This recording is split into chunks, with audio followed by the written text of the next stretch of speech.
It was a fine day. Not a cloud in the sky, some witnesses observed.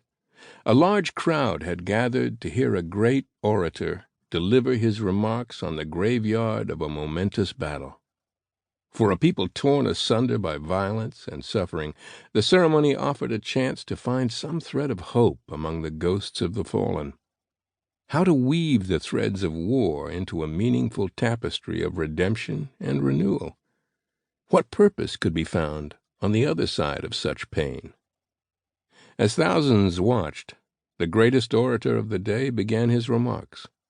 For more than 2 hours he spoke, recalling the details of battle, placing it in the pantheon of history, and appealing to his audience's emotion and patriotism. By all accounts, he was inspiring, erudite, and powerful. He then turned over the stage to another speaker, and a second address, this one shorter, simpler, plainer.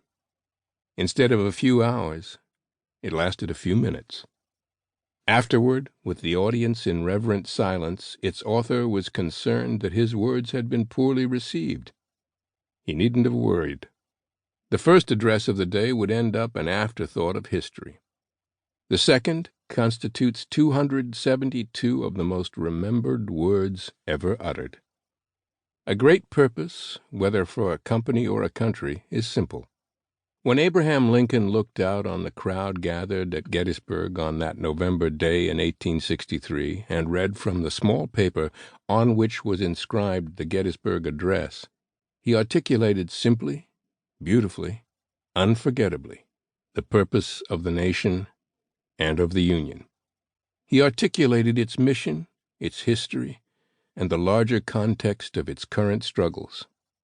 As any great purpose can do, it galvanized, energized, and helped unify a troubled, divided people. It showed a way forward and touched upon the higher chords of our common humanity. Lincoln had many notable strengths as a leader, but perhaps the most exceptional, the one that ultimately guided and empowered his other strengths, was his deep and unyielding commitment to a higher purpose. He used the calamitous fires of the Civil War to hone and refine that purpose into a statement that all Americans could embrace and understand. His renewed articulation of America's founding mandate, a unique nation dedicated to the liberty and equality of all people, has been a wellspring of cultural solidarity and national identity for Americans ever since. Whether they know it or not, every person and every organization has the potential to embrace, enact, and unify people around a higher purpose. It may not require the oratorical skills of Lincoln or rise to the historical significance of the Gettysburg Address, but it is there. Great leaders and enduring enterprises are built on higher purpose as surely as great buildings are built on solid, sturdy foundations. It might be present at the very beginning. It might be discovered, cultivated, and developed over time, but one way or another, purpose is foundational. For an individual, it provides the direction and motivation to funnel the activities of life into ever more fruitful endeavors.